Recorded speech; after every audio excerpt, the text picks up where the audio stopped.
जय भारत, जय भारत, भारत माता की जय हिंद.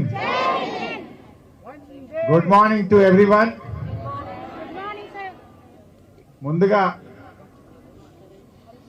ఇంత మంచి కార్యక్రమాన్ని ఏర్పాటు చేసినటువంటి మల్లారెడ్డి విద్యాలయాలను గౌరవనీయులు పెద్దలు మల్లారెడ్డి గారిని, వివేక్ గౌడ్ గారిని, మేనేజ్మెంట్ ను నేను మనస్ఫూర్తిగా అభినందిస్తా ఉన్నాను.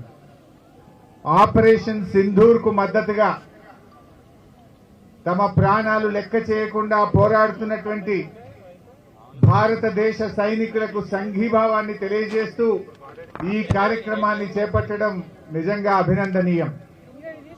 మనము సైనికుల్లాగా సరిహద్దుల్లోకి వెళ్లి పోరాడలేకపోవచ్చు, కానీ పోరాడుతున్నటువంటి సైనికుల మనోస్థైర్యాన్ని పెంచే విధంగా వారికి సంఘీభావాన్ని తెలియజేస్తూ ఈ కార్యక్రమాన్ని చేపట్టుకుంటా ఉన్నాం.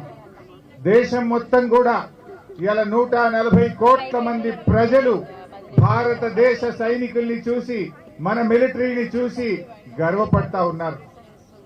మనం జనరల్ గా అనుకుంటాం దేశ సరిహద్దులంటే అది భౌగోళికంగా అని అనుకుంటాం, కానీ దేశ సరిహద్దులంటే కేవలం భౌగోళికమే కాదు, ఈ దేశ ప్రజల ఆశలు, ఈ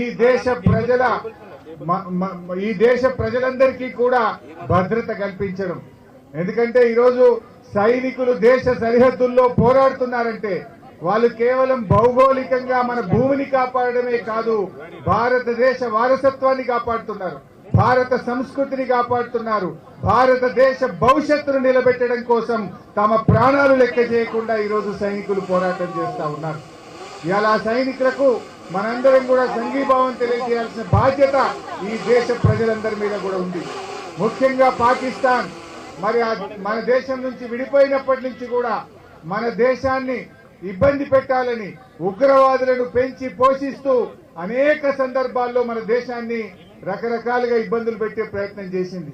మనం చూసాం 26/11 ముంబైలో తాజ్ హోటల్ మీద పాక్ ప్రేరేపిత ఉగ్రవాదులు వచ్చి దాడి చేశారు. ఆ ఉగ్రవాదులను పట్టుకొని ప్రపంచం ముందు ఇది పాకిస్తాన్ పంపిన ఉగ్రవాదులని ప్రపంచం ముందు నిలబెట్టిన ఘనత మన భారతదేశానిది. చివరికి మన భారత పార్లమెంట్ మీద కూడా మరి దాడి చేయడానికి దాని వెనుక ఉన్నది కూడా పాక్ ప్రేరేపిత ఉగ్రవాదులే. ఈ ఉగ్రవాదులు మనందరం కూడా చూసాం. వరల్డ్ ట్రేడ్ సెంటర్ యుఎస్ మీద కూడా దాడి చేసిన బిన్ లాడెన్ కూడా ఆ పాకిస్తాన్ నుంచే మరి అటువంటి కార్యక్రమాలకు పాల్పడ్డారు.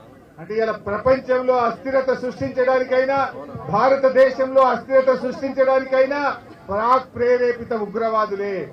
ఇక దేనికైనా సహనానికి, ఓపికకు ఒక హద్దు ఉంటుంది. చాలా సంవత్సరాలు చూసాం. మొన్న పహల్గామ్ లో 26 మంది అమాయకుల మీద విచ్చలవిడిగా దాడి చేసి చంపడం ఈ దేశ ప్రజల మనసు కలిసివేసింది. అంతేకాకుండా వాళ్ళు మతం పేరిట ప్రజల్ని అడుగుతూ చంపడం అనేది ఈ దేశ ప్రజల మనసును కలిసివేసింది. అందుకే ఈరోజు భారతదేశం ఆ ఉగ్రవాదులను తుదముట్టించడానికి శాశ్వతంగా ఈ పాకిస్తాన్ నుంచి భారతదేశం మీద జరుగుతున్న దాడిని ఒక పరిష్కారం చూపడం కోసం ఇవాళ ఉగ్రవాదుల మీద భారతదేశం దాడి చేస్తూ వచ్చింది. కానీ ఇలా పాకిస్తాన్ ఎన్ని ప్రయత్నాలు చేసినా మన భారత సైన్యం అద్భుతంగా పోరాటం చేస్తూ పాక్ యొక్క కుట్రలను ఎప్పటికప్పుడు కూడా వాటిని ఛేదిస్తూ ఇవాళ ఉక్కిరి బిక్కిరి చేస్తా ఉంది పాకిస్తాన్. మరి ఇటువంటి సమయంలో మనం కూడా త్యాగాలకు సిద్ధపడాలి. అవసరమైతే రక్తదానాల కోసం ఈ దేశంలో ప్రతి యువతి యువకుడు సిద్ధంగా ఉండాలని చెప్పి కూడా నేను పిలుపునిస్తా ఉన్నాను. ఒకవేళ సైనికుల కోసం ఏదైనా సపోర్ట్ అవసరం ఉంటే యంగ్ డాక్టర్స్ గా మా మల్లారెడ్డి మెడికల్ కాలేజ్ కూడా ముందుండి అన్ని రకాల వైద్యాన్ని అందించడానికి కూడా సంసిద్ధంగా ఉండాలని చెప్పి కూడా నేను పిలుపునిస్తా ఉన్నా.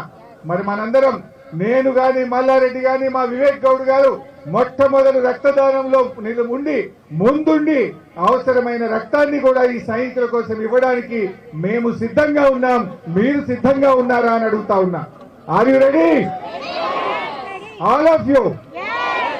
ఎందుకంటే మనం అక్కడ పోయి పోరాటం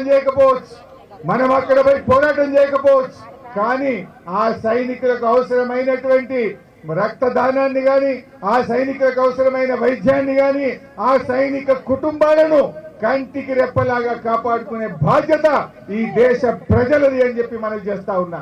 ముఖ్యంగా భారత సైనికులారా, మీరు అద్భుతంగా పోరాటం చేస్తున్నారు.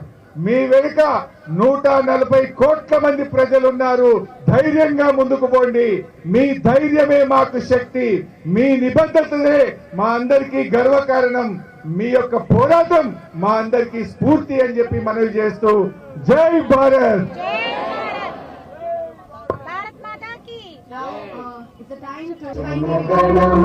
अधिनायक जय हे भारत भाग्य विधाता पंजाब सिंध गुजरात मराठा द्राविड उत्कल गंगा विंध्य हिमाचल यमुना गंगा उच्चल जगति तरंगा तव शुभ नामे जागे तव शुभ आशीष मांगे गाहे तव जय गाथा जन गण मंगलदायक जय हे भारत भाग्य विधाता